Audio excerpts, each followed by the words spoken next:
Picture this: two adults, two full-time incomes, both working harder than ever. And yet, every month ends the same way. Checking account, almost empty. Credit card balance, creeping higher. Savings, will start next year. Look, on paper, this couple should be doing great. They're doing everything right. They went to school, they got stable jobs, they split the bills, they doubled their income. So why does it feel like they're running faster? Just to stay in the same place. If that feels uncomfortably familiar, yeah, that's not a coincidence. My name is Jake, and I spend way too much time thinking about why two incomes leave you broker than one. The two-income trap. If you're someone who works full-time, earns decent money, but still feels behind financially, make sure to hit the subscribe button and give this video a thumbs up if this helps you out. Because today, we're going to challenge one of the most dangerous assumptions in modern personal finance, that two incomes automatically mean financial security. Here's the thing. For millions of households, the second income didn't create freedom. It created fragility. Look, the idea makes sense. Two people working should mean more stability, faster savings, easier emergencies, less stress. And historically, that was true. In the 1950s and 60s, most households survived on one income. The second income wasn't necessary. It was optional. But starting in the 1970s, something changed. Housing prices started rising faster than wages. Healthcare costs exploded. Education costs went vertical. And instead of questioning the system, families adapted by adding a second income. At first, it worked. Then slowly, quietly, it stopped. Here's what most people don't realize. Two incomes didn't make families richer. They made markets more expensive. When millions of households suddenly have more purchasing power, prices don't stay the same. They adjust upward. This is basic economics. And the biggest place this shows up? Housing. The housing effect. This is where it gets really interesting. In the 1970s, the average home cost about 2.5 times the average annual income. Today, in many developed countries, it's 6 to 8 times income. Why? Because when banks realized, hey, now households have two paychecks, they didn't say, great, let's make housing more affordable. They said, great, let's lend them more money. So instead of using the second income to build wealth, families used it to qualify for larger mortgages.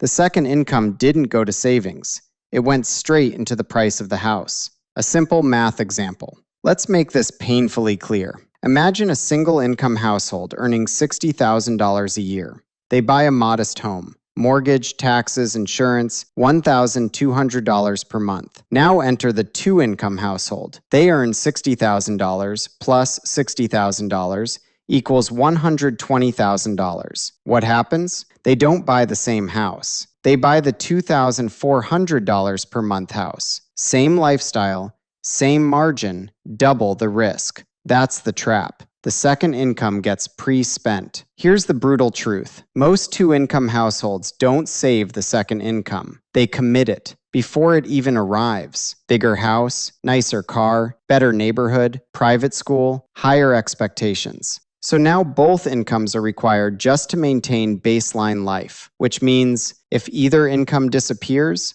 everything breaks. Now, you might be thinking, Jake, two incomes are still safer than one. What if one person loses their job? Here's the problem. When your lifestyle requires both incomes, you don't have a backup. You have a cliff. Because fixed costs don't care about layoffs. Mortgages don't scale down. Daycare doesn't pause. Health insurance doesn't wait.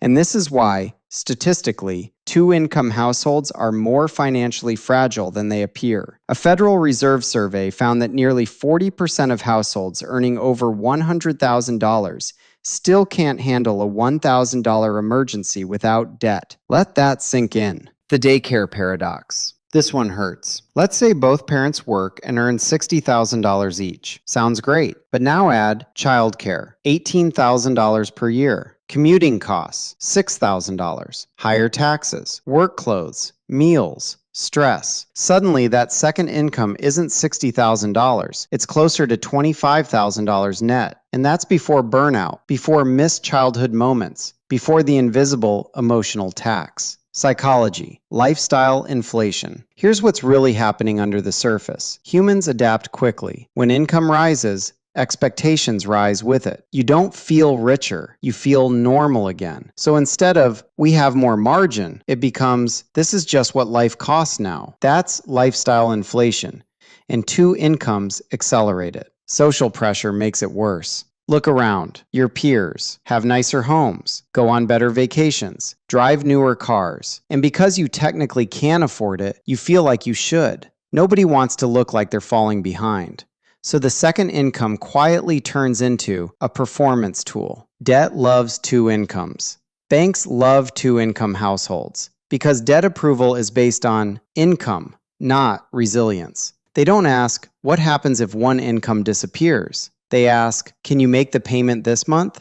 And two incomes let you borrow more, right up to the edge. The emotional cost no one talks about. This isn't just financial, it's psychological. When both partners must work to survive, stress increases, flexibility disappears. One job loss becomes an emergency, one illness becomes a crisis. You're not building a life, you're managing a system. This is why it feels like you're doing everything right and still losing. You didn't fail. You followed the rules you were given. Work hard, earn more, buy better, upgrade life. But those rules were written for a different economy. Actionable step number 1. Live on one income, even if you earn two. This is the single most powerful move. Design your lifestyle so that one income covers all essentials. The second income builds freedom.